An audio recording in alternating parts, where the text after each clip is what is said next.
Olá, pessoal. Boa noite a todos em mais um encontro do nosso conhecimento sagrado, o nosso encontro número 9. Sejam todos muito bem-vindos. Marco, mais uma vez, muito obrigada por essa oportunidade, viu? Como diz a garotada, estamos juntos. É verdade. Vou colocar minha tela aqui. Tá ótimo.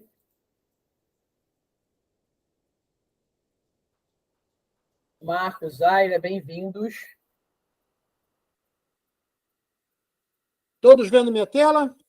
Tá, tô vendo. Uhum. Pronto, perfeito. Maravilha. Vamos começar, então. Atma Namastê. Que a paz do nosso querido Mestre Jesus esteja conosco, nos conduzindo e nos fazendo refletir todos os ensinamentos que nos chegam pela espiritualidade maior, fazendo com que possamos não só entender com a mente, mas principalmente com o coração e colocar em prática para que nos tornemos melhores pessoas, melhores pais, filhos e irmãos. Que a paz de Deus esteja com cada um de nós. Beijo no coração. Vamos iniciar, então, a nossa aula 9. E nós vamos falar hoje dos ensinamentos budistas. Obviamente, né, a gente vai fazer uma síntese e eu me sinto muito grato em poder falar sobre os ensinamentos budistas, porque eu já sigo os ensinamentos budistas há quase 2 décadas, tá? Quando eu tive acesso, né, eu ainda estava no Rio de Janeiro, eu ia a templos budistas e eu sempre procurei colocar em prática os ensinamentos budistas, até porque eles me tornam um espírita melhor, eu me torno um cristão melhor com a prática dos ensinamentos budistas. E é interessante, antes da gente começar a ver os slides, vou falar uma coisa para vocês. Quem é psicólogo, já estudou Jung, Jung, né, com a parte da psicologia, né, o Stanislavski Grof, com a psicologia transpessoal, a própria Joana de Ângeles vai ver que, se você fizer uma comparação, tanto o Jung, quanto o Stanislavski Grof, quanto Joana de Ângeles, eles têm muito, mas muito, do conhecimento budista e do conhecimento hinduísta. Mas, principalmente no que se refere à parte do controle da mente, isso é quase que 100% budista. Tá certo? Então, falar sobre os ensinamentos budistas é reforçar a psicologia espírita, né, que tantos missionários como Francisco Cândido Xavier, Divaldo Franco, e muitos outros aqui, eu ficaria a noite toda falando dos missionários, né, que nos trazem informações do mundo espiritual, para que nós possamos realmente entender a necessidade de colocar em prática esses ensinamentos. Na realidade, eles são ensinamentos de Jesus, são ensinamentos que o Cristo cósmico nos traz. E é interessante a gente falar do Cristo cósmico. Eu recebi essa mensagem em abril, tá? O Pai Tomé de Aruanda, que é um preto velho, né, que me assiste nos meus trabalhos, ele me passou essa mensagem na íntegra, né? Eu transcrevi ela na íntegra. Então, eu vou ler a mensagem para que vocês entendam, né?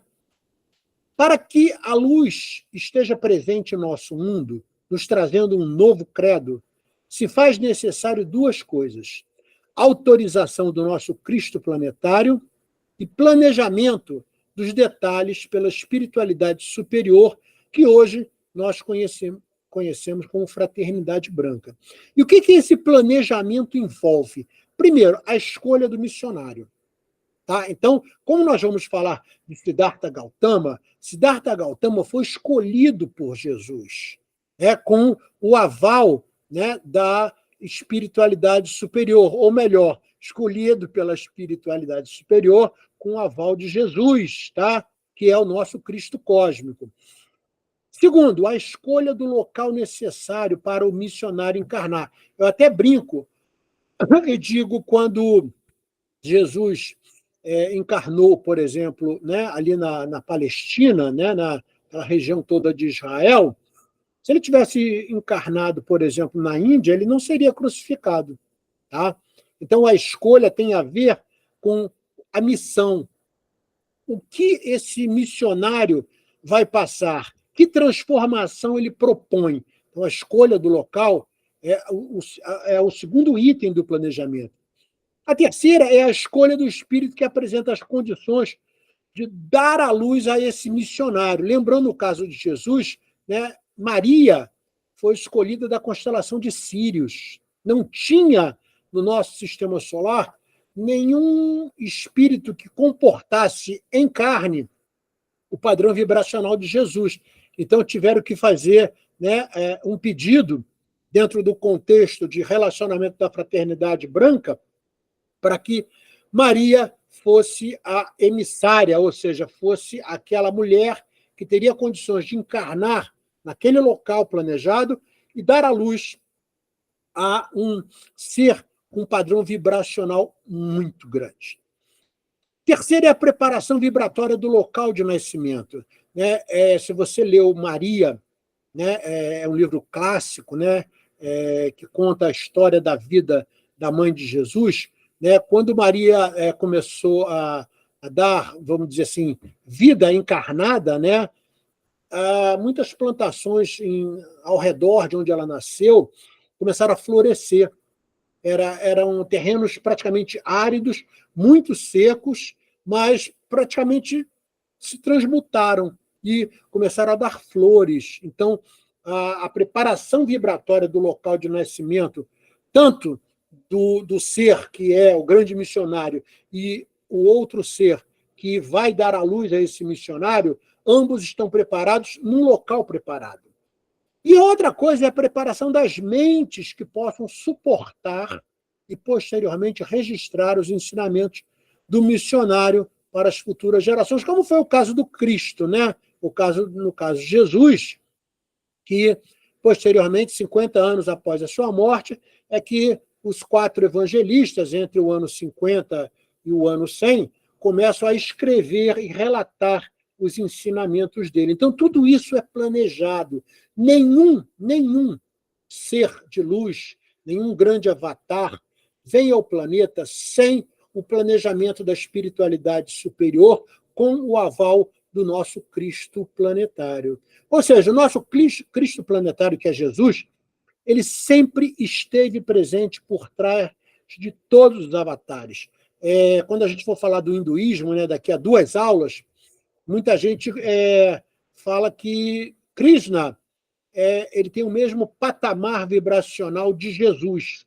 São 2 grandes avatares.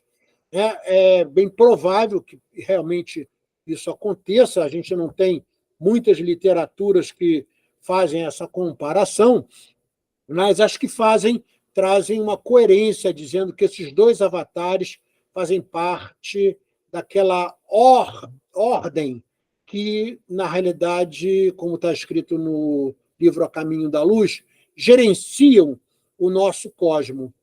Tá certo? Então, ele, no caso Jesus, né, ele sempre esteve presente, né, no planejamento da encarnação desses avatares que nos trazem as devidas orientações para que nós possamos melhorar. Ok? Então, fica aí o aviso e, na realidade, o alerta que o nosso Cristo planetário sempre está por trás. Né? A partir dele, a espiritualidade superior, que está a fraternidade branca, e aí veio, no caso, o encarne de Siddhartha Gautama. Vamos ver o nascimento, né, e a história de Siddhartha Gautama. Bom, Siddhartha Gautama ele nasceu na tribo de Sakya, tá? Em Kapilavatthu, tá? Que era a capital de um pequeno reino próximo ao Himalaia, na atual fronteira do Nepal. Ele era filho do rei, tá? E ele, na realidade, foi educado desde pequeno a ser um guerreiro e, obviamente, com instruções morais para se tornar o futuro rei. Tá certo? Isso aconteceu entre os anos 556 a 483 antes de Cristo. A sua família, até os 29 anos, não permitia que ele, na realidade, saísse do castelo. Ele vivia ali, né, no meio do luxo, e ele desconhecia completamente a vida, né, dos terráqueos normais encarnados no nosso planeta. E aí, um belo dia, ele resolveu, né, sair do castelo e ele ficou completamente, vamos dizer assim, estarrecido com o que ele viu. Ele viu a miséria, ele viu homens muito magros, com fome. Então ele falou assim, não, tem alguma coisa errada, não é possível que isso aconteça, né? Porque ele só estava acostumado a ver o luxo, a riqueza, a fartura. E quando ele viu aquilo, ele falou assim, eu não posso coadunar com esse sofrimento humano. E ele resolve, por si só, obviamente, né, inspirado pela espiritualidade que o acompanhava, a ter uma atitude que pudesse diminuir o sofrimento humano que ele até então não conhecia, e ele resolve, na realidade, buscar esse despertar, vamos dizer assim, de consciência por princípios próprios. Então, o princípio básico do budismo se torna exatamente essa busca de Siddhartha Gautama, que é a busca pela anulação dos desejos materiais, que são, na realidade, né, impermanentes e ilusórios, e isso seria o meio de terminar com o sofrimento. Eu até diria terminar com as dores. Por quê? O sofrimento sempre é opcional. O sofrimento é você não entender o porquê você passa pelas dores. Porém, nós sabemos que as dores e os sofrimentos são causados por atitudes, pensamentos, palavras e formas de agir no mundo, né, na própria encarnação ou encarnações passadas. A isso o sânscrito chama de karma. A karma é exatamente essa relação de causa e efeito. Então, tudo que você faz tem consequências boas ou ruins, dependendo da qualidade da sua ação. Então, Siddhartha Gautama, dentro desse contexto que nós estamos falando, ele é considerado, sim, um dos principais filósofos da tradição oriental. Tá certo? A essência dos ensinamentos de Buda, que é o Dharma, Dharma significa dever, comprometimento, é o dever para consigo mesmo e para a relação com o próximo. Ele se encontra em vários livros, tá? Que a gente, na realidade, pesquisou para poder fazer essa pesquisa para vocês, os quais eu vou apresentar alguns aqui. O Dhammapada é um clássico. De todos os livros que estão aqui, pô, marca muito livro. Eu queria comprar um só. O melhor livro é esse aqui, ó, o vermelhinho, o Dhammapada, o livro das oitavas. Tá? O livro aqui do Siddhartha Gautama, pelo Humberto Roden, é interessante, mas ele é fininho, ele é uma espécie de um resumo, né? E até baratinho, né? Então, quem tiver com algum aperto, começa aqui, depois, se puder, compre esse livro. Esse outro Dhammapada é uma outra visão dos mesmos ensinamentos, mas de uma forma, vamos dizer assim, mais rígida, tá? Vocês vão ver a diferença, porque o conhecimento do budismo ele tem duas grandes linhas. Tá?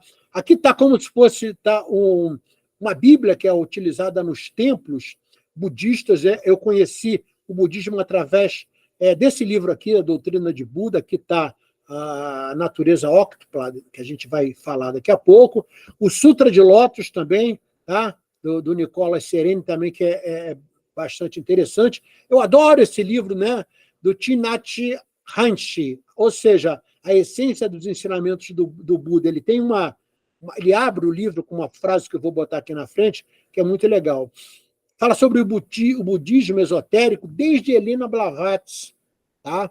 Helena Blavatsky é uma grande e fundadora do esoterismo, né, como a gente conhece hoje, e foi Helena Blavatsky que levou o primeiro, vamos dizer assim, grande autor que falou sobre os chakras para o 1928, que ele publicou o livro dele, para um ashram no Tibete, tá certo? Então, vale a pena também você acompanhar o budismo esotérico, que, como eu falei, ele traz muitos ensinamentos que Jung, posteriormente, que teve acesso a esses ensinamentos, né, do Oriente, coloca na sua psicologia. Posteriormente, Stanislavski Grof, com a transpessoalidade, né, ou psicologia transpessoal, e a gente não pode negar que o grande apanhador desses ensinamentos todos, de uma forma bem simples e bem substancial, foi Divaldo Pereira Franco, através das orientações de Joana de Ângeles. Aqui também tem um livrinho bem legal do José Carlos Leal, Jesus e Buda. Ele faz uma correlação dos ensinamentos, de como era próximo, tá certo? Então, esses livros são os que eu indicaria, e foram alguns dos livros que eu pesquisei para trazer esse estudo para vocês.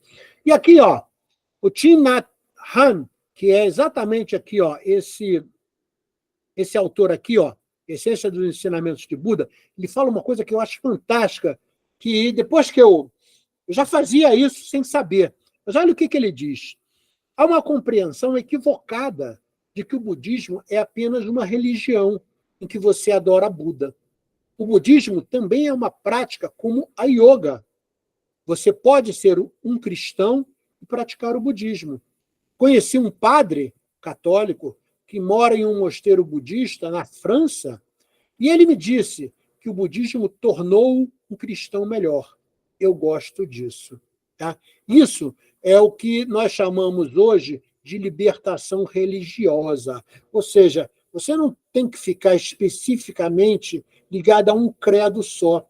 Tá? Eu te digo isso com toda a vivência do mundo, por ser espírita desde 14 anos, ter me tornado, sem deixar de ser espírita e cristão, me tornei um sacerdote umbandista e milito, sim, tanto no budismo quanto no hinduísmo. Acabo indo buscar conhecimentos Rosa Cruz, conhecimentos da maçonaria, né? Eu acredito que tudo isso, na realidade, é a chamada libertação religiosa, onde você não está preso a dogma nenhum. Você tem liberdade de navegar e procurar despertar a sua consciência para uma única coisa, que é o entendimento de quem é você, o que você faz na sua atual encarnação e como você pode projetar o seu desenvolvimento espiritual. E esses ensinamentos aí que eu falei, que você consegue na maçonaria, na Rosa Cruz, no budismo, no hinduísmo, né, principalmente no seu principal livro, que é o Bhagavad Gita, né, no cristianismo, né, e quando eu falo cristianismo, eu me refiro ao Novo Testamento, mas que tem seus alicerces no Antigo Testamento. Tá? Eu até estava conversando com a Simone, eu estou dando um curso do Antigo Testamento, online também, para um centro chamado Instituto Espírita Humberto de Campos, em Aracaju, Sergipe. Tá? Toda quinta-feira, eu estou indo para essa próxima quinta-feira, já para a terceira aula, onde eu falo do Livro dos Reis. Eu adoro falar do Livro dos Reis, porque ele pega um episódio muito bonito da vida de Davi e de Salomão.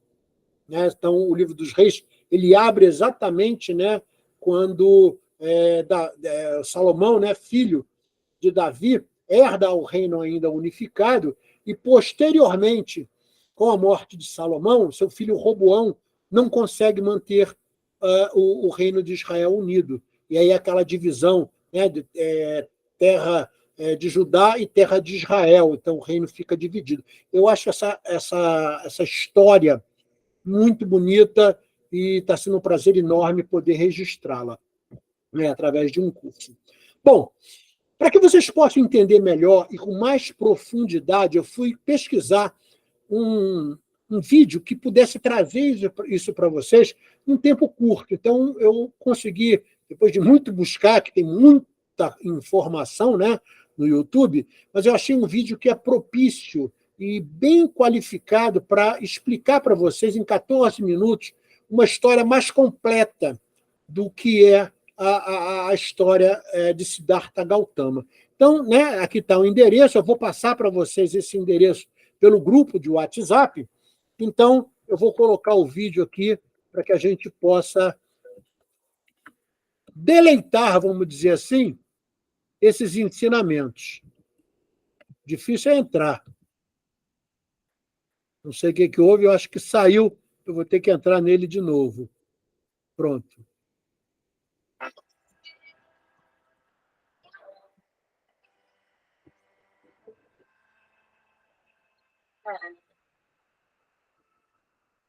Gautama Buda, o fundador do budismo, viveu no norte da Índia no 6º século antes de Cristo.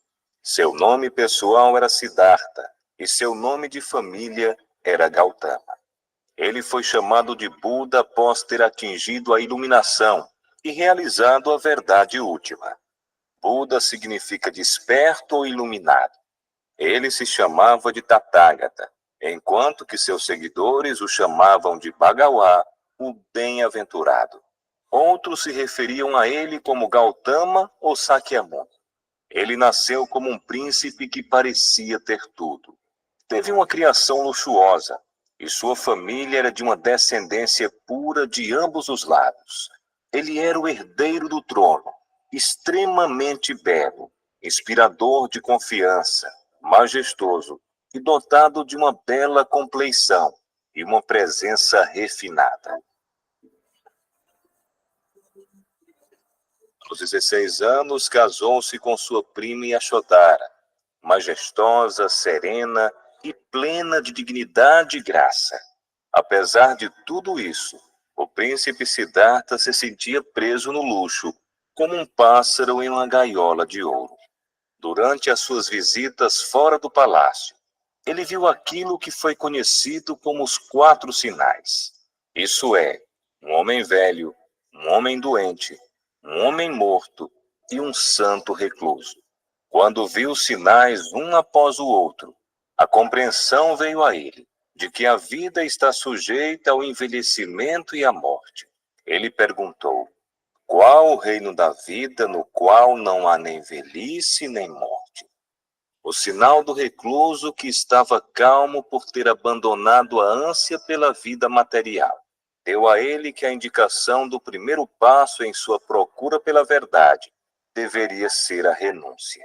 Isso significava compreender que as posses materiais não poderiam trazer a felicidade última que as pessoas ansiavam. Determinado a encontrar o caminho para fora desses sofrimentos universais, ele decidiu abandonar o lar e encontrar a cura não só para si mesmo, mas para toda a humanidade. Uma noite, aos 29 anos, com um silencioso adeus, ele se despediu de sua esposa e filho que dormiam. Selou seu grande cavalo branco e se dirigiu para a floresta. Sua renúncia é sem precedentes na história. Ele abandonou no auge de sua juventude os prazeres em troca das dificuldades.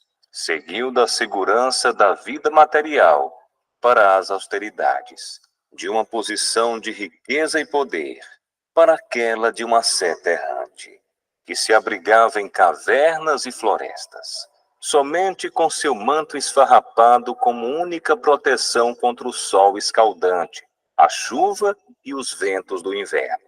Ele renunciou à sua posição de riqueza, promessas de prestígio e poder, e uma vida repleta de amor e esperança, em troca da busca pela verdade, a qual ninguém havia encontrado, embora muitos na Índia a tivessem procurado por milhares de anos.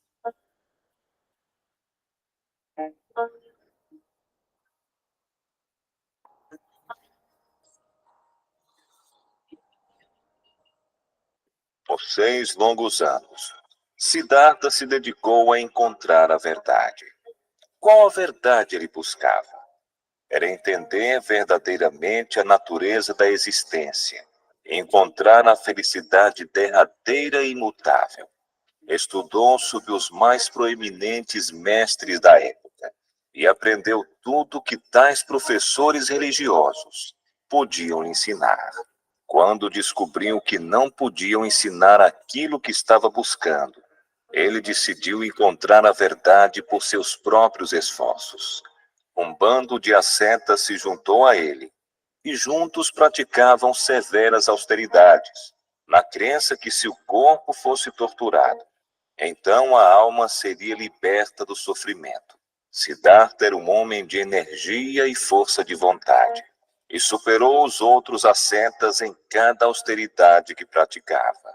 Quando jejuava, ele comia tão pouco que, quando olhava a pele de seu estômago, ele conseguia tocar sua coluna vertebral. Ele se pressionou a realizar feitos supra-humanos de autotortura, de maneira que certamente teria morrido. Mas compreendeu a futilidade da automortificação e, ao invés disso, decidiu praticar a moderação.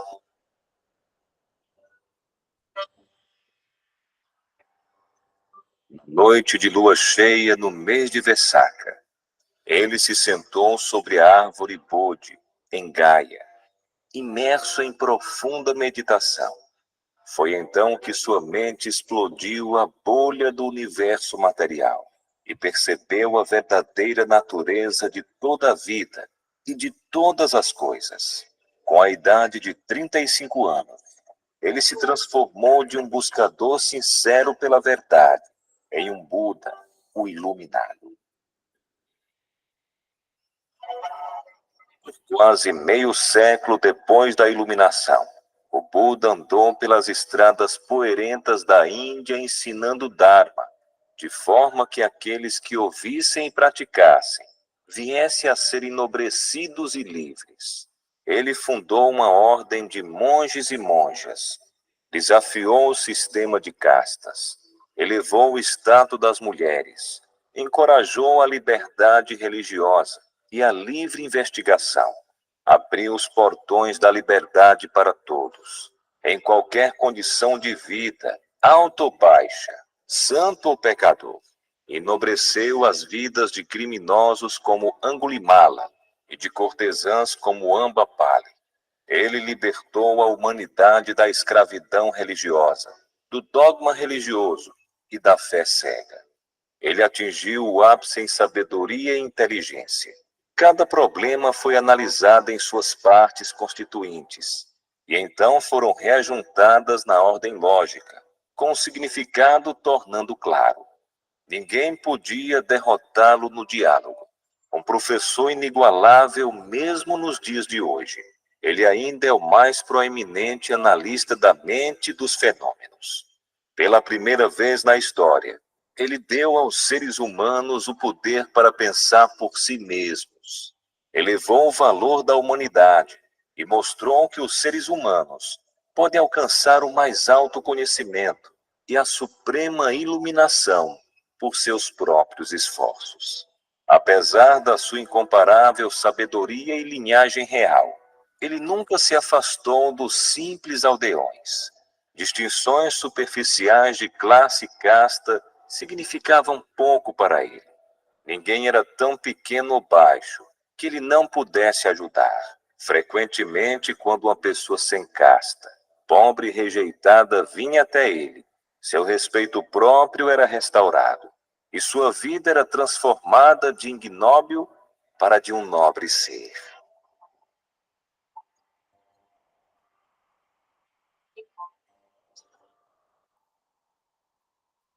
O Buda era pleno de compaixão, karuna, e sabedoria, panha, conhecedor do como e do que ensinar aos indivíduos de acordo com seu nível de entendimento. Ele era conhecido por ter andado longas distâncias para ajudar uma única pessoa, a fim de mostrar a ele ou a ela o caminho correto. Ele era carinhoso e dedicado aos seus discípulos, sempre perguntando a respeito de seu bem-estar e progresso. Quando residia no mosteiro, ele visitava diariamente os lugares onde os doentes ficavam. Sua compaixão pelos doentes pode ser notada por meio do seu conselho. Quem cuida do doente, cuida de mim. O Buda manteve ordem e disciplina, com base no respeito mútuo. O rei Pasenadi não podia entender como o Buda mantinha tal ordem e disciplina na comunidade dos monges, enquanto ele, um rei, com poder de punir, não conseguia fazê-lo em sua corte. O método do Buda era o de fazer com que as pessoas agissem a partir de um entendimento interior, ao invés de fazê-las se comportar pela imposição de leis e ameaçá-las com punições. Muitos poderes milagrosos foram atribuídos a ele, mas ele não considerava qualquer tipo de poder sobrenatural algo de importância. Para ele, o maior milagre era explicar a verdade e tornar uma pessoa cruel em alguém bondoso por meio da compreensão. Um professor com profunda compaixão. Ele sentia o sofrimento humano e estava determinado a libertar as pessoas de seus grilhões por meio de um sistema racional de pensamento e um modo de vida. Buda não afirmava ter criado condições mundanas, os fenômenos universais ou a lei universal, que chamamos de Dharma. Embora descrito como Lokavidu, o conhecedor dos mundos, ele não era considerado o exclusivo guardião da lei universal. Ele livremente reconhecia que o Dharma, juntamente com o funcionamento do cosmos, é atemporal, não tem criador e é independente no seu sentido absoluto. Cada coisa condicionada que existe no cosmos é sujeita à operação do Dharma. O que o Buda fez, como todos os outros Budas antes dele, foi redescobrir a verdade infalível e torná-la conhecida pela humanidade.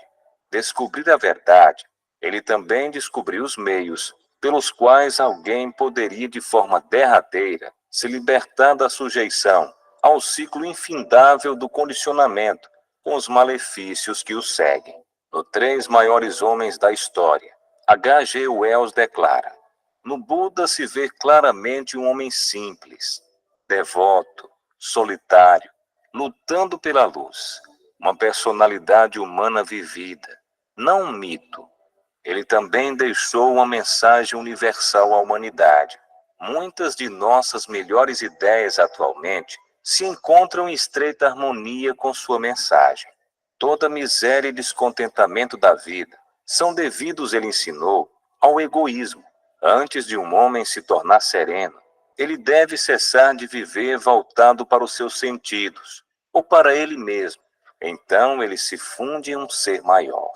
O budismo, com uma linguagem diferente, convidou o homem a se esquecer de si mesmo 500 anos antes de Cristo.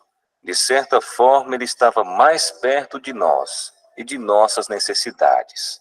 Ele foi mais lúcido quanto à nossa importância individual no serviço do que Cristo, e menos ambíguo quanto à questão da imortalidade pessoal.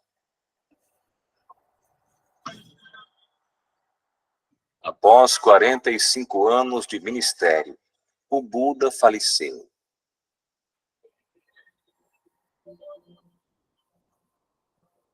Atingiu Parinibbana, com idade de 80 anos, no local chamado Kusinara, deixando para trás numerosos seguidores, monges e monjas, e um vasto tesouro de ensinamentos do Dharma.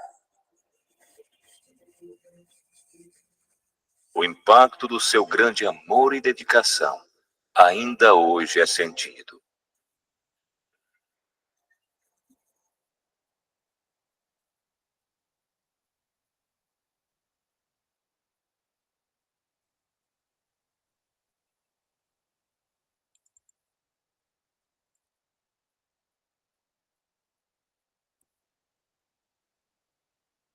Então, vocês puderam acompanhar comigo essa belíssima história de Buda e a complexidade que eu consegui encontrar nesse vídeo, exatamente mostrar não só a beleza dos ensinamentos do Buda, mas realmente quem foi esse homem? Ele era um homem, Siddhartha Gautama era um homem como qualquer um de nós que alcançou a iluminação. E a grande preocupação dele era mostrar que todos os homens podem alcançar essa iluminação que ele alcançou. E hoje nós conseguimos ver isso, por exemplo, através da pena de Divaldo, né, com as orientações de Joana, toda essa área da psicologia transpessoal, né, que nós encontramos em Stanislavski Grof, que tem a sua origem, né, inicial ali dentro do contexto da psicologia em Jung, ele, há 500 anos antes de Cristo, já ensinava tudo isso. Então, vamos entender agora a essência do budismo. Então, o budismo se faz, né, através de práticas meditativas e do controle da mente com autoanálise de suas ações diárias. Então, repara o seguinte, as coisas mais importantes, que eu vou estar dando mais atenção, estão em azul. A meditação, ela é uma forma de você aprender a olhar para si, ou seja, para dentro de você. Quando você olha para dentro de você, você não se engana. Daí vem o conceito de religião, no conceito original, tá, de Cícero, que posteriormente Kant também pregou, que não é religare, é relegere, ou seja, olhar para dentro de si e fazer uma nova leitura. Uma nova leitura que confronte as suas sombras, como diria Jung, que traga à tona o que não é bom e confronte essas coisas que não são boas através exatamente das tuas formas de agir no mundo, pensando, falando, sentindo e principalmente agindo. Então, essa ação tem que ser diária. Então, esse é um grande ensinamento budista, que a meditação te traz o quê? Essa possibilidade de olhar para dentro de si. E, ao mesmo tempo, fazer uma autoanálise, como disse Santo Agostinho, né? Santo Agostinho comparava essa autoanálise a conversar com o travesseiro. No livro Confissões, ele nos revela isso. Então, realmente, você passa a entender que o budismo é uma filosofia de vida, não importa se você é católico, evangélico, cristão, espírita, umbandista, ele nos ensina a viver melhor. E ele está em consonância com os ensinamentos cristãos, com os ensinamentos posteriormente, né, de Krishna, né, quando nos chega, né, porque Krishna foi anterior também a Buda e também na Índia. Então, os budistas acreditam nesse despertar de consciência física e espiritual. Repara que o relacionamento entre o corpo e o espírito é considerado no budismo. Tá? Não adianta só você dizer, né, como muitos usam como um pretexto, a carne é fraca. Não é a carne que é fraca, é o espírito que é fraco. A carne, coitada, ela só recebe as consequências das coisas que o espírito pensa, faz e fala. Ok? Então, esse despertar de consciência, que Joana chama muita atenção, um conceito que, na realidade, é uma progressão que vai te levar à elevação, à iluminação, que ele chama de nirvana. O que é o nirvana? É a completa liberdade das coisas mundanas, do mundo material, dos desejos que, na realidade, são maya. Maya é ilusão, né? Por isso que a gente fala desmaiar. O que é desmaiar? Des é fora, maya é ilusório. Então, fora da ilusão. Quando você perde a consciência, você desperta no espírito, você está fora do mundo material. Ok? Então, nirvana é esse estado que você atinge pela meditação, de poder olhar para dentro de si, de controlar a respiração. Tudo que a gente vê, por exemplo, na yoga, que era anterior ao Buda, tá? Vem lá na época de Krishna ainda, 5.000 anos antes de Cristo, aí, conforme a fonte que você consulte, a meditação é fundamental. Uma das coisas que Jesus Cristo mais fazia, e Jesus, o Cristo, mais fazia, era meditar. Ele meditava em vários locais. Por quê? Ele estava sempre conectado com o Pai. A meditação te conecta à espiritualidade superior, te conecta, no caso de Jesus, como médium do Pai, ele se conectava direto ao Pai. Então, segundo Buda, a meditação é quando o indivíduo encontra a paz.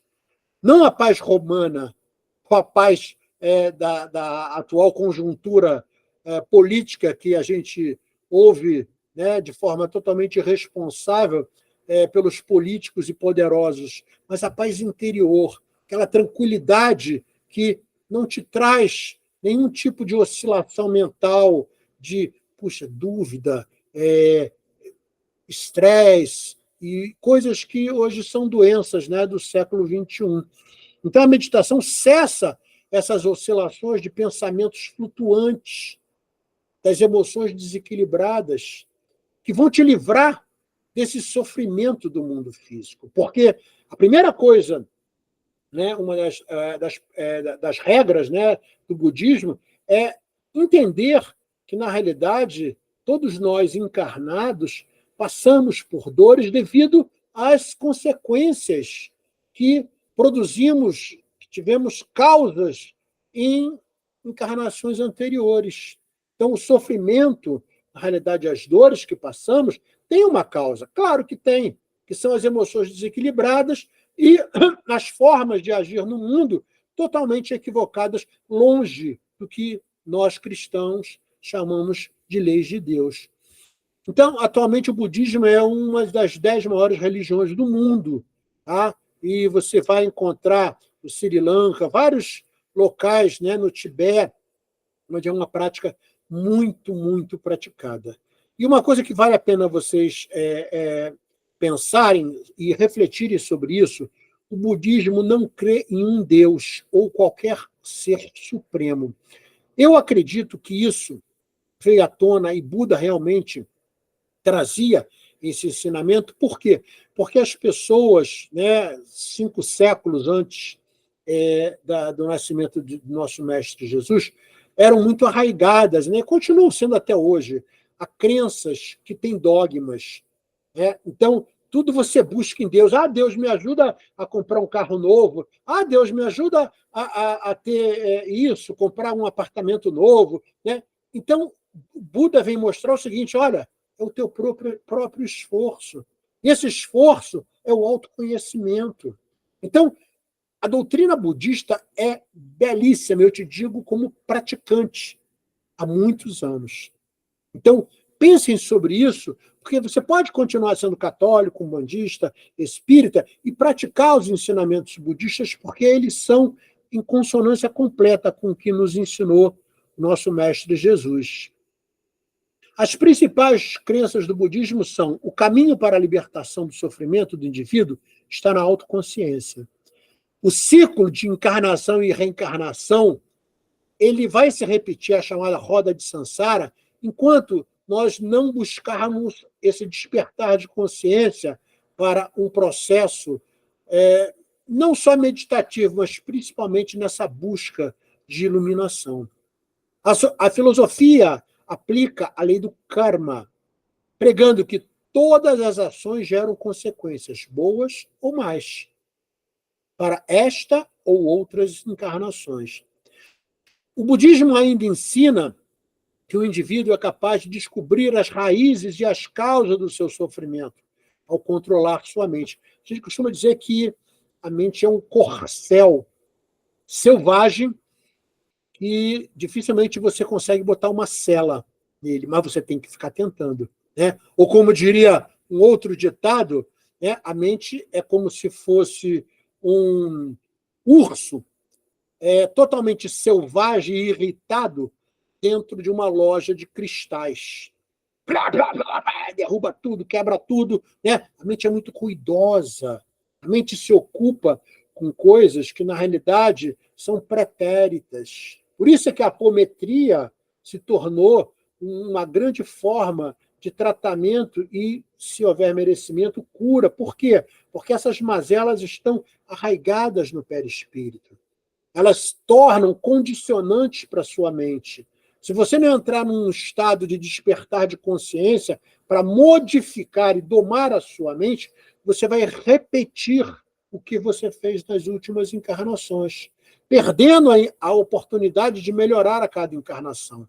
O budismo já trazia esse conceito de que olha para dentro de você e começa a entender a causa. Por que você é nervoso? Por que você se desequilibra? Controla mais a sua mente, aprende a respirar, e aí vem a meditação, a respiração profunda. A gente já falou sobre a ótica científica, ela gera um neurotransmissor chamado GABA. Esse neurotransmissor, né, quando é produzido no córtex cerebral, ele cai na corrente sanguínea e ele tem uma informação que é de tranquilidade, de acalmar, de relaxar. Quando ele cai na corrente sanguínea, ele chega nas células e se aloja no citoplasma. E como tem uma informação, automaticamente ele passa para dentro do núcleo. E o núcleo é que vai moldar exatamente a sua forma de pensar, o seu comportamento corporal, as suas emoções, por aí vai. Então você começa a ver que está tudo ligado. Se você controlar a sua mente, você pode, sim, domar esse corcel completamente selvagem que é a mente do ser humano. O principal objetivo da doutrina é fazer com que cada um de seus seguidores encontre esse despertar. Através do quê? Da paz interior, que é o nirvana, tá? Como o Buda alcançou. Então, não pense no que te falta. Agradeça o que você tem e mentalize o que deseja ter. Olha que coincidência, né? Aqui, entre aspas, né? Quando Jesus ensina Pedro a orar, que é o chamado efeito Isaías, né? Para quando você quando você fizer uma prece, você deve mentalizar o que você está pedindo. Então, a consonância dos ensinamentos budistas e do cristianismo, do Cristo em si, né, que foi personificado por nosso querido Mestre Jesus, é muito grande. A doutrina budista é dividida em duas principais escolas. A primeira é a Theravada. A Theravada vou fazer aí uma síntese, tá? Ela é a escola dos sábios, é a escola que tem um rigor muito grande, ela segue os ensinamentos do cânone Pali. Tá? O cânone Pali, ele é chamado por esse nome porque ele significa 3/6. Tá? O sexto do Vinaya Pitaka, que é o sexto da disciplina monástica, eles viviam em monastérios, né? O Sutta Pitaka, que é o sexto dos discursos, ou o que deve sair da sua boca, sempre palavras de consolo, de orientação, e o Abhidhamma Pitaka, que é o sexto dos ensinamentos adicionais, que são os sextos de textos superiores. É como se fosse uma pós-graduação. Resumindo, o Theravada é a coleção canônica de livros sagrados que compõe o corpo doutrinal da doutrina budista, que é ainda preservada até hoje nos ensinamentos da língua Pali. É o mais completo dos cânones budistas atualmente.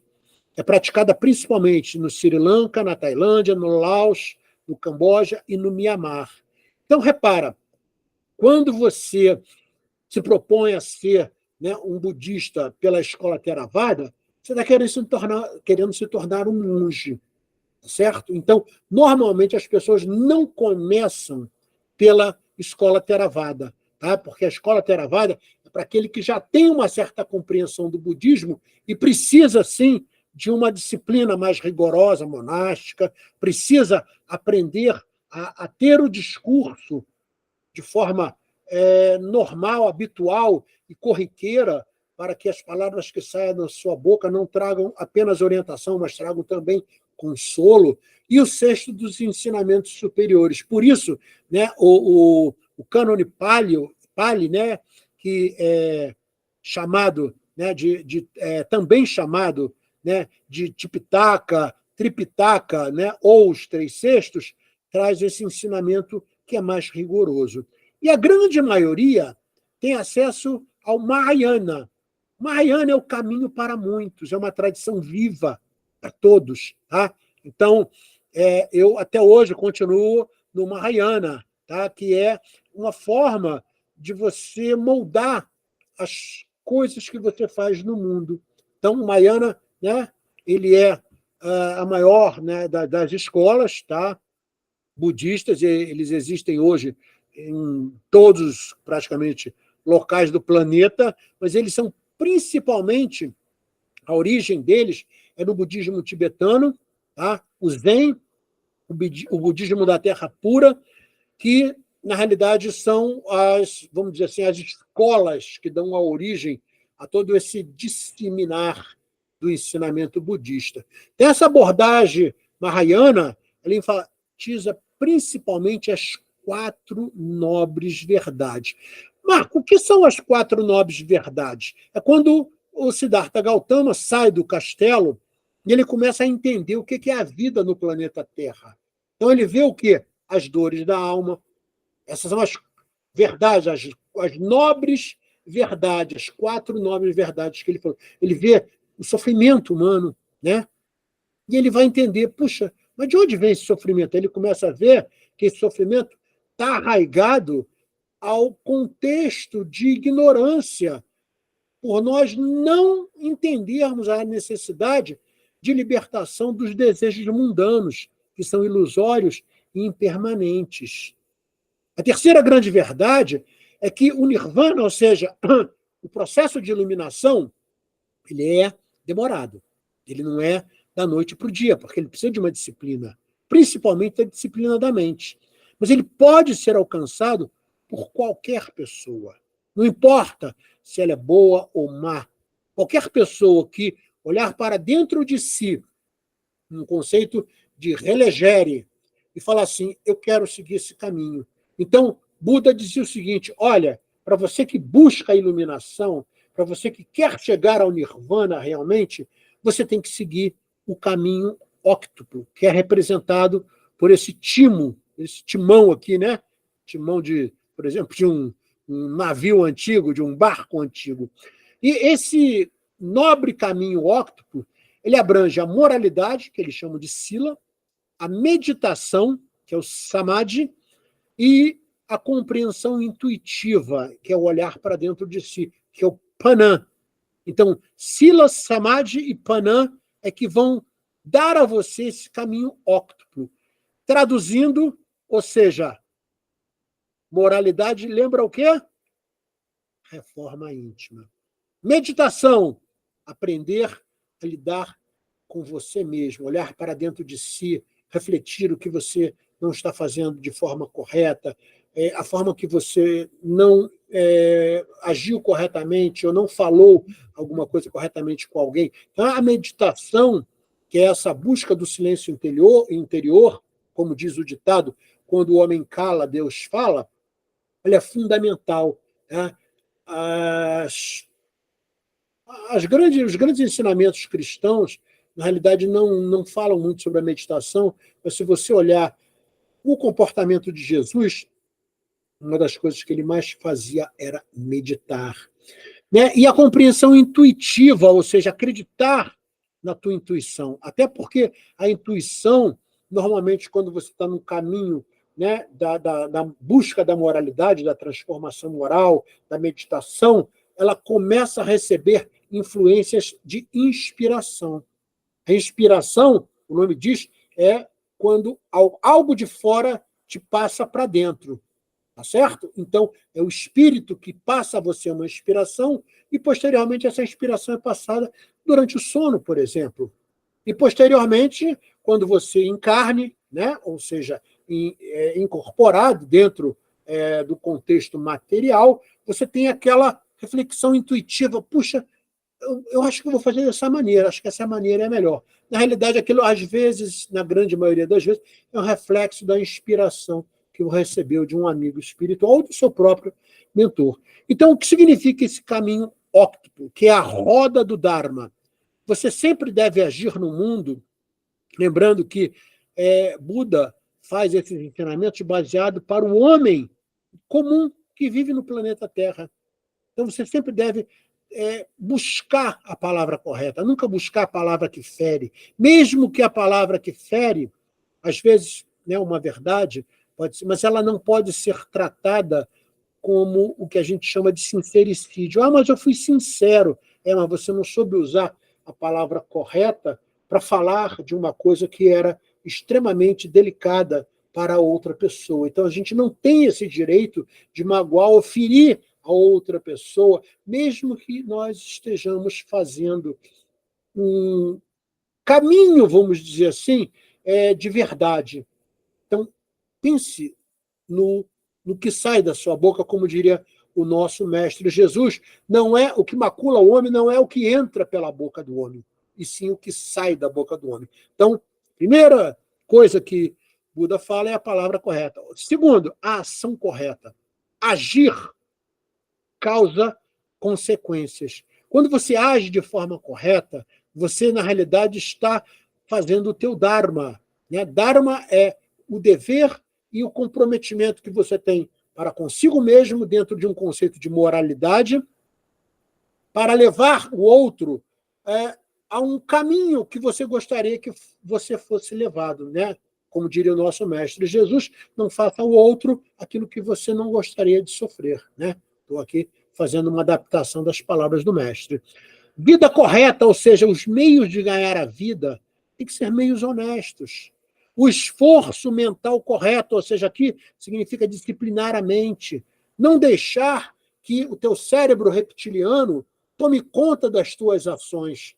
Reptiliano, né, é o cérebro de base, é o nosso primeiro cérebro lá, da base, ele é responsável pelos instintos. Depois você tem o cérebro límbico, que é o segundo, que é o cérebro das emoções. Mas a melhor maneira de decidir é com o córtex cerebral, que é a terceira camada do cérebro. Então, para que você faça isso, tem que ter oxigenação no cérebro, tem que respirar. Por isso é que o pessoal tem a máxima de dizer, olha, se estiver nervoso, respira fundo e conta até 10.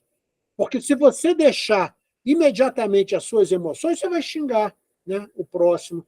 Se você se deixar levar pelos teus instintos, você pode, inclusive, causar uma dor mais profunda e até levar a uma consequência de matar uma outra pessoa, como a gente vê no nosso planeta isso acontecendo. Então, esse esforço mental correto é para disciplinar a mente. A atenção correta. Atenção e concentração são duas coisas. Lembra do ACIV que eu falo? Atenção, concentração, intenção e vontade? Toda vez que você vai fazer um trabalho mediúnico, você tem que estar atento ao ACIV.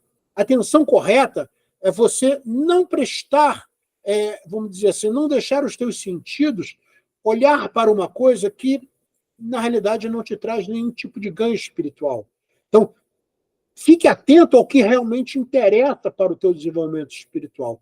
A concentração é o conceito de você focar no teu ajna, ou seja, no teu chakra, que te traz a lucidez, que te traz a consciência, né? Se concentrar naquela coisa que você buscou inicialmente através da atenção. Então, atenção e concentração estão muito ligados.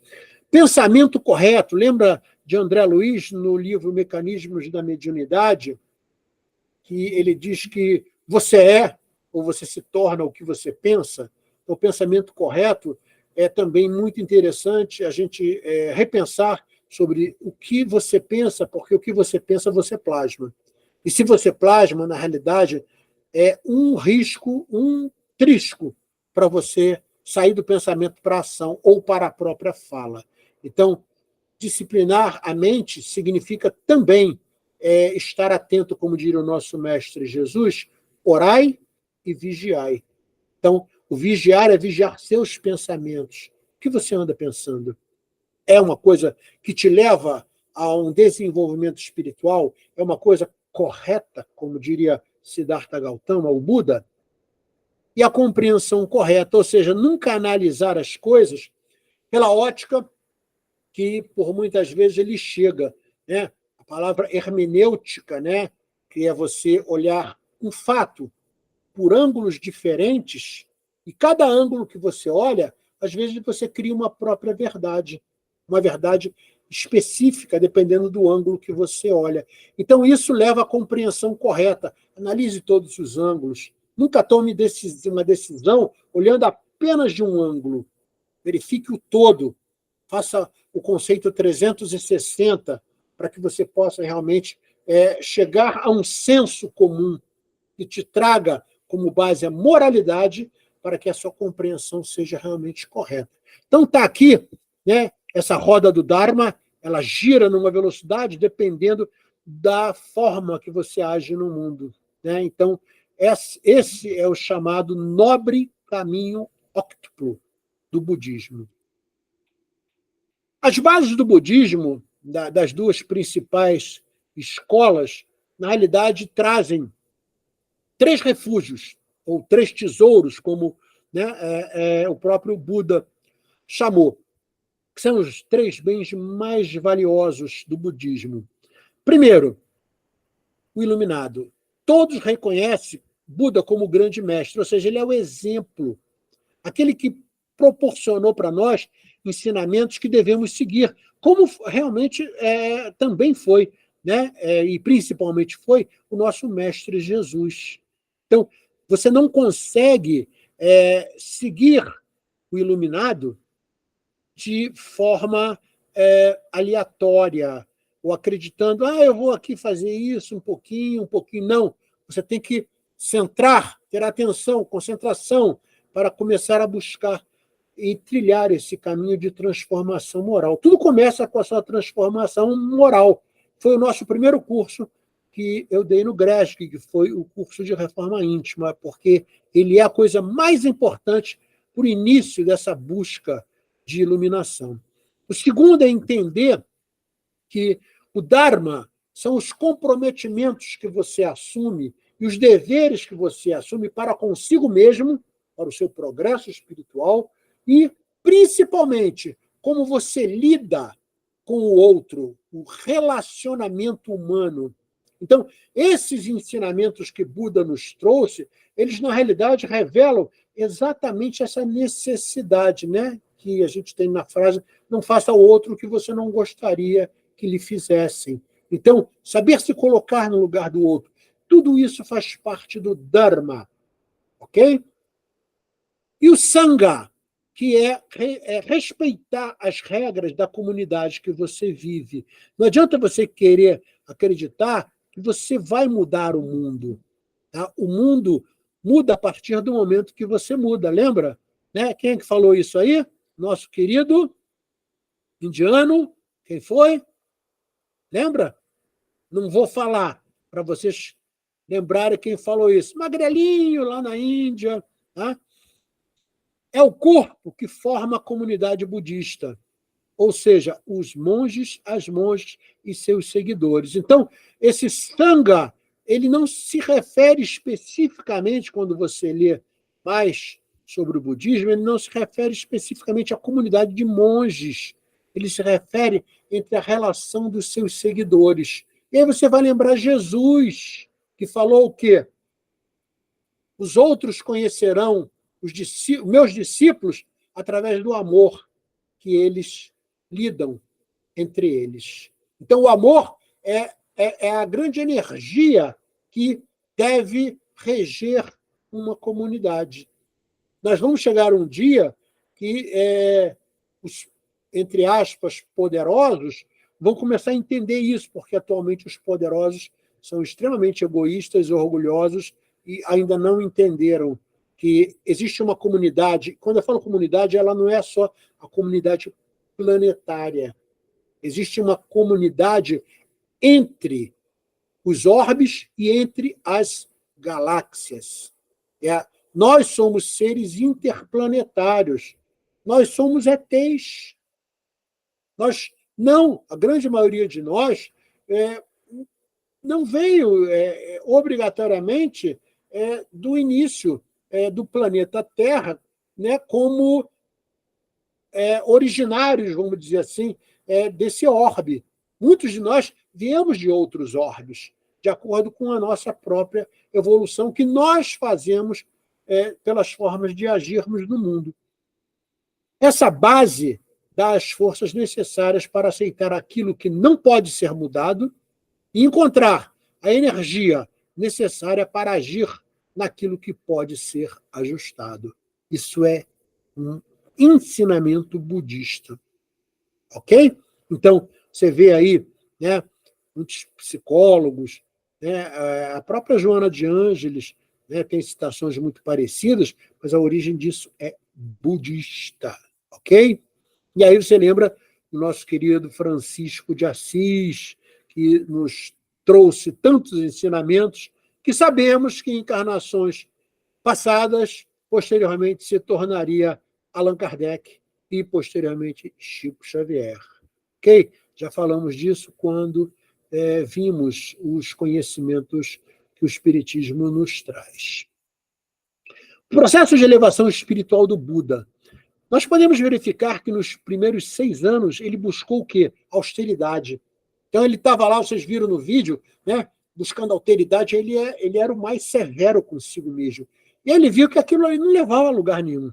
Daí ele trouxe o conceito do caminho do meio. Então, nem tanto ao norte, nem tanto ao sul. Nós temos que saber navegar ali pelo meio. Então, o caminho do meio é o caminho budista. E ele só conseguiu entender isso aos 35 anos. Ele sai do palácio praticamente com 29 para 30 anos e levou em torno de 6 anos, né, depois de ter passado por essas práticas austeras, para entender que era o caminho do meio. E foi dentro de uma representação hindu, que é a árvore da vida, que ele descobre exatamente o seu despertar de consciência, que é o alcançar do nirvana. Então, quando ele se torna o Buda, tá? o Shakyamuni Buda, devido ao seu clã Shanya, né? Shankya, perdão, ele, na realidade, se torna um iluminado reconhecido por todos aqueles que o conheceram onde ele tramitava na Índia. Qualquer outro ser humano poderia se tornar Buda ou atingir esse mesmo estágio. Então, essa é a grande verdade que Buda traz. Não, ele não é vamos dizer assim, escolhido especialmente por ter se tornado iluminado. Ele deixa claro que qualquer um de nós, praticando, né, inicialmente, através da moralidade, dos conceitos de disciplinar a mente, né, através da meditação e das formas de agir no mundo, você pode se tornar um iluminado. Isso eu acredito que é uma verdade absoluta que o Espiritismo nos revela também. Então, Buda escolheu o caminho do meio, como eu falei. Esse caminho é definido por ele como aquele que leva o indivíduo à libertação, sem qualquer tipo de extremismo religioso ou físico, né? Isso já é uma crítica ao início, por exemplo, do catolicismo, né? Principalmente dos primeiros cristãos, que faziam autoflagelo, acreditando que era o corpo o culpado, né, dos, entre aspas, pecados que eles cometiam. Na realidade, era uma ignorância completa. Então, o Buda já revelava isso lá atrás, só que na Índia.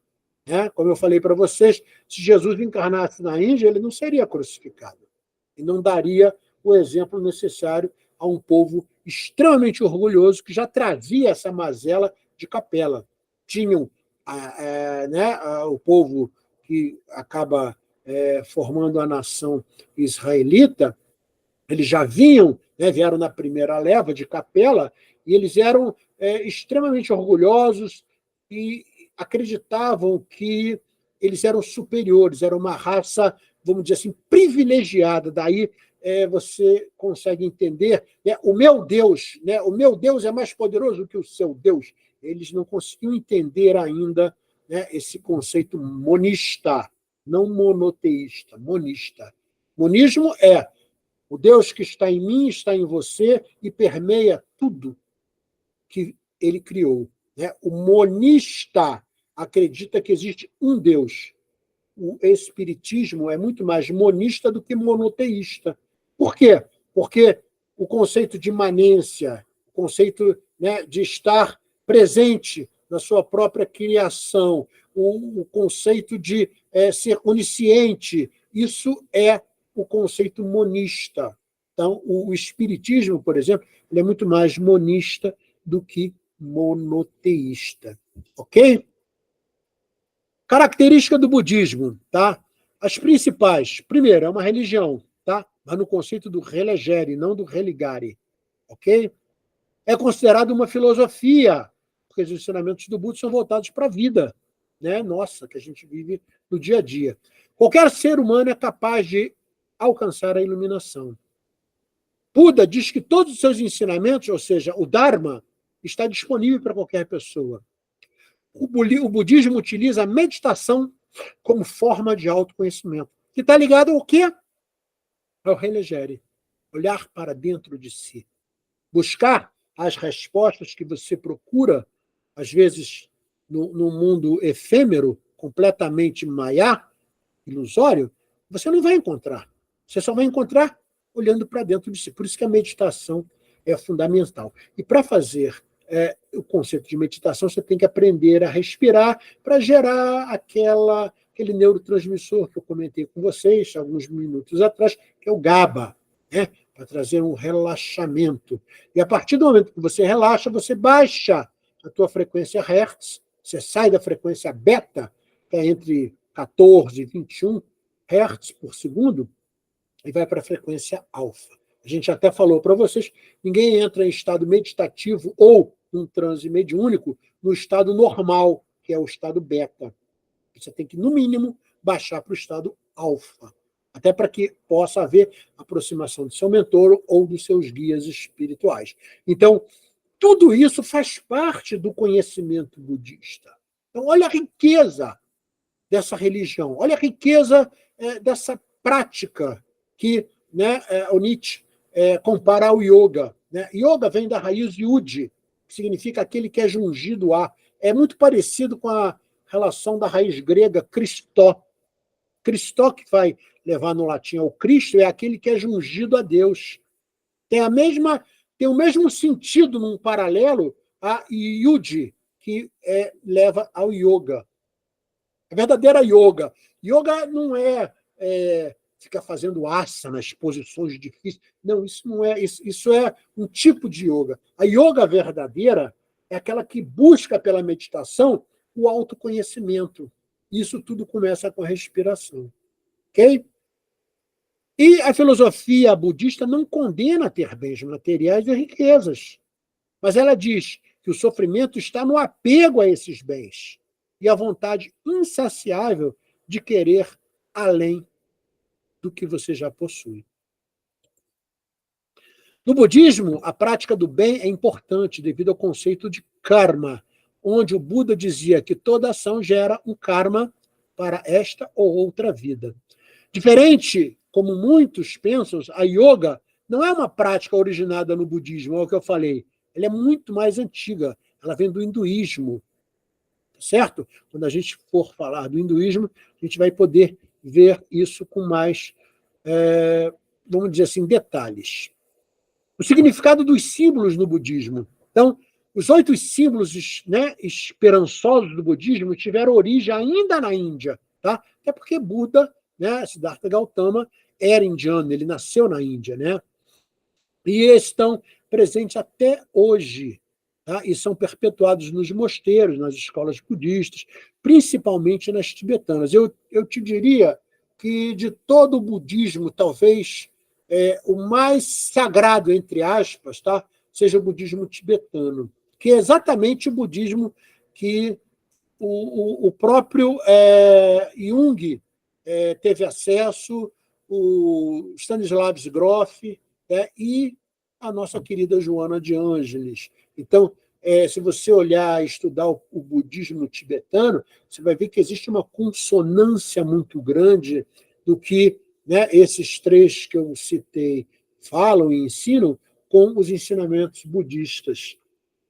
Então, a roda do Dharma é a apresentação do caminho óctuplo. Então, cada item desse aqui tem um contexto e, posteriormente, tem símbolos. A gente sabe que os conceitos de relegere, olhar para dentro de si, às vezes, eles precisam de símbolos para que você possa ancorar a sua mente. O símbolo, ou um pantáculo, um signo, né, dependendo da escola que você esteja estudando, esotérica, o espiritismo nós chamamos de signos, né? Você vai ver que esses signos, esses símbolos, eles têm uma representação para ancorar a mente. É como se, por exemplo, o católico chegasse na igreja e precisasse ver a imagem de Jesus, precisasse ver a imagem de Maria, porque ele ancora ali, né, a sua fé, fidelidade, fides, do latim, psotes, do grego, que representa o quê? A ação de encaminhar uma prece. E quando você encaminha, por exemplo, a esse símbolo alguma coisa de teor vibracional alto, ele não só harmoniza aquilo que lhe chega, mas ele lhe devolve, e normalmente numa quantidade maior. Então vamos ver que símbolos são esses que estão ligados à roda do Dharma. O nó infinito simboliza que tudo está interligado e possui uma causa e efeito. Olha só. Onde é que começa isso aqui? Você não consegue dizer onde começa e onde termina. Está tudo ligado. É um contexto só. É como se o ser humano acreditasse que, né, é uma ignorância atroz, nós, aqui no planeta Terra, somos os únicos seres viventes e inteligentes do universo. Isso é uma completa ignorância, né? Então, está tudo interligado. O planeta Terra está ligado ao contexto interplanetário do nosso sistema solar. Nosso sistema solar está interligado com outros sistemas solares, que são as galáxias, e as galáxias estão interligadas. Está tudo ligado na criação do Pai. Então, o nó infinito representa isso. O guarda-sol simboliza a proteção do sofrimento. Tá? Então, quando você começa a ter os ensinamentos que nós citamos aí alguns slides atrás, você começa a se proteger. O guarda-sol é a proteção. Isso representa, ele repara que está no alto, a mente. A mente é a primeira proteção que você faz, ou seja, não deixe a mente agir sozinha, discipline ela. Esse é o símbolo do guarda-sol.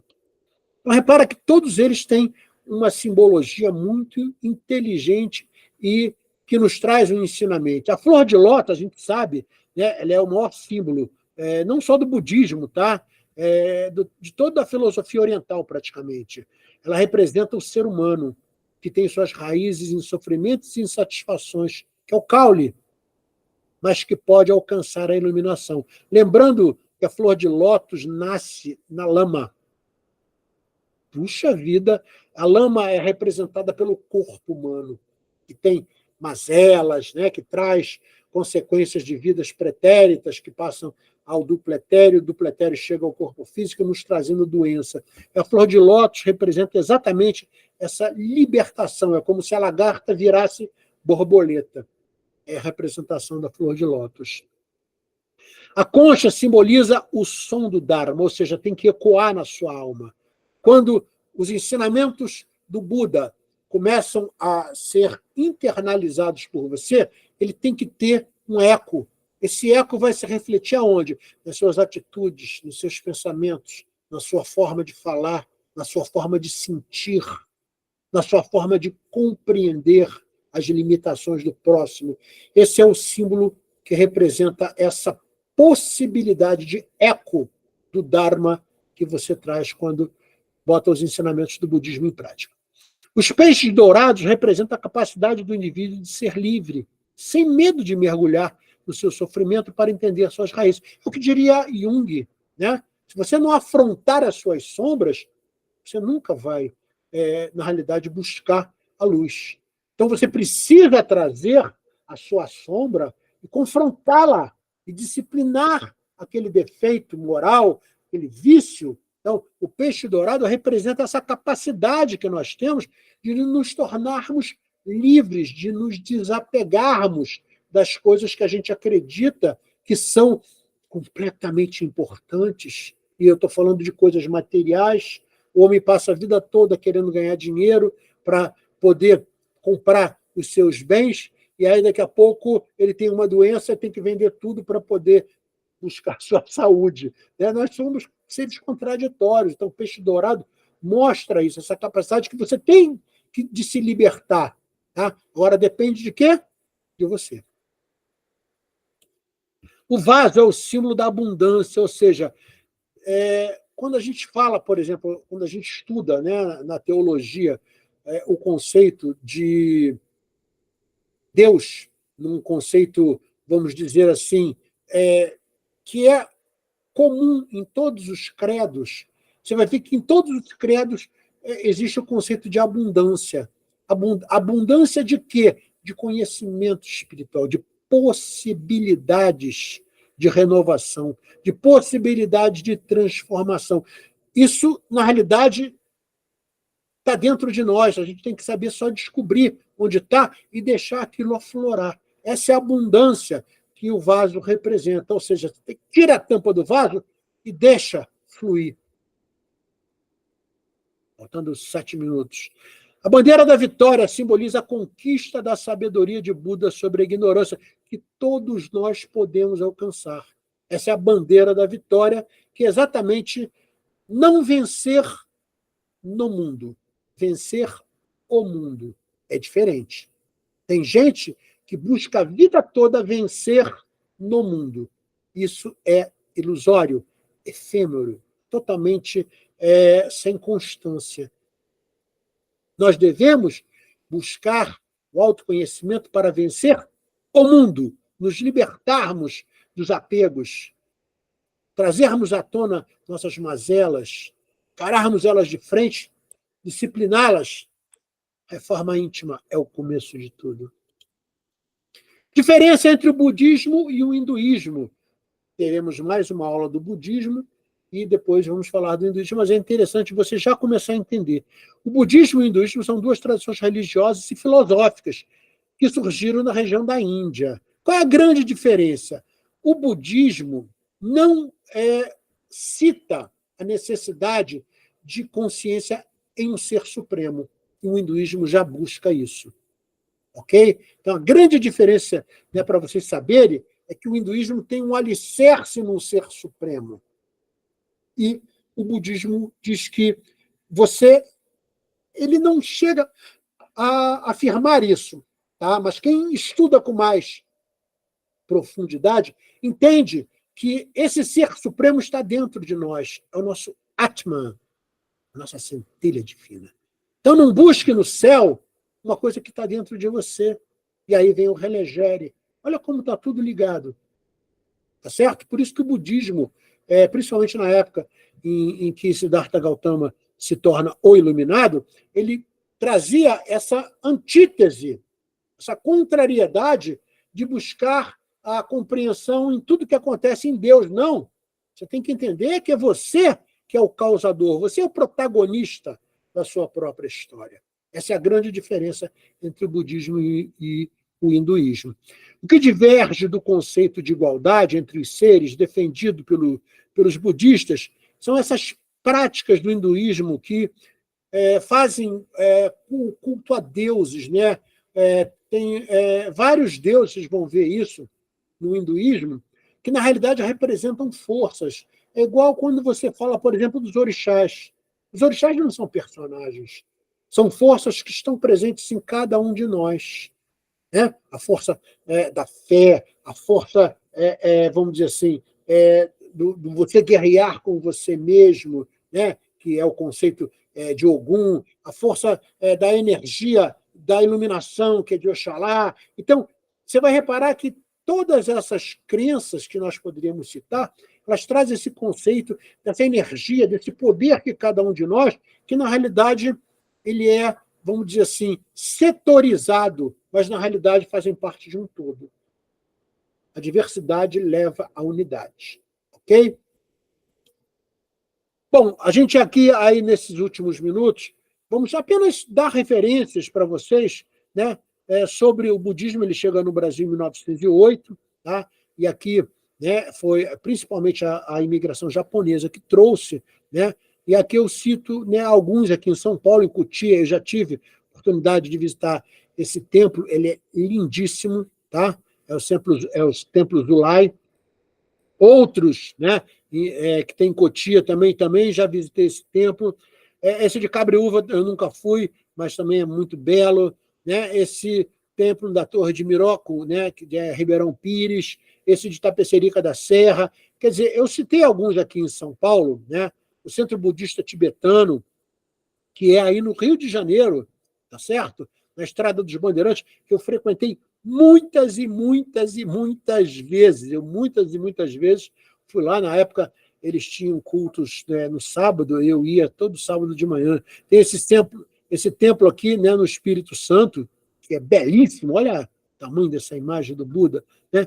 E em Foz do Iguaçu, no Paraná, e outros templos que a gente encontra que são menorzinhos, mas que têm essa prática do budismo, que tem exatamente os links, né, que você pode acessar o site, né, Copacabana, Botafogo, Laranjeiras, ok?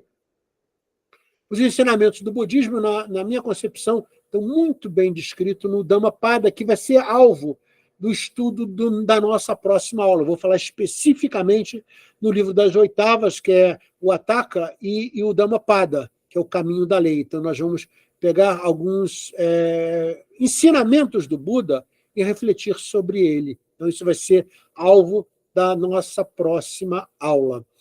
Aqui nós temos, né, eu peço a vocês que façam uma leitura, principalmente desses 4 que estão aqui com estrela, que eu botei aqui, que é o sermão sobre o desejo, sermão da caverna, tá? E aqui lembra muito, né, o conceito do mito das sombras, né, de Platão, o diálogo sobre a discórdia e os donos da verdade. E eu transcorri eles aqui para que vocês possam refletir, leiam com calma, tá certo? Não cabe a mim agora, nesse momento, ficar lendo. Se eu tivesse tempo até eu faria, mas não temos mais tempo, estamos a 2 minutos de encerrar, então está tudo aí bem bonitinho para você poder ler e refletir sobre esses ensinamentos. O primeiro, o segundo, o 11º, o 12º. E, na realidade, existe uma reflexão paralela sobre esse conceito de donos da verdade, que faltou aqui separar o da verdade, né? Eu depois vou separar para vocês, ou vocês separam aí no de vocês. Então, a gente começa a ver que a verdade está nos olhos de quem vê. Lembra o conceito da hermenêutica que eu falei? O fato é o mesmo, mas dependendo do ângulo que você olha, cada um cria uma verdade. Não basta abrir os olhos e os ouvidos para acreditar em algo. É preciso abrir a mente. A palavra verdade é pesada e, por isso, é temida pelos mentirosos. Lembra quando Jesus indaga Pôncio Pilatos? Mas o que é a verdade? E Pôncio Pilatos fica sem saber o que responder. O que é a verdade? É tudo aquilo que acredito e passa pelos meus sentidos? Será que isso é verdade? Será que os sentidos não são tão efêmeros? Será que não existe uma verdade muito mais verdadeira? A verdade verdadeira é ótimo, né? Que não passa pelos teus sentidos, ele passa, pelo teu coração. Então, tudo isso são reflexões que eu solicito que vocês façam, pois na próxima aula nós estaremos falando do Dhammapada, e o Dhammapada traz ensinamentos maravilhosos e a gente vai poder refletir sobre isso. Eu só tenho a agradecer a vocês. Atma Namastê, que a paz do nosso querido Mestre Jesus esteja não só em suas mentes, mas principalmente em seus corações, e que seja irradiado para os seus lares, para todos aqueles que os cercam, seus familiares, e para aqueles que estão doentes, que não têm a quem peça por eles, os enfermos, os doentes mentais, aqueles que sofrem por não terem ainda entendido a necessidade de cumprirmos as leis do nosso querido Pai. Beijo no coração de cada um de vocês. Obrigada, Marco. Muito obrigado. Beijo, pessoal. Até esse mês que vem. Boa semana a todos. Obrigado. Beijo, pessoal. Boa noite. Obrigada, Marco. Boa noite. Beijo, beijo. Tchau.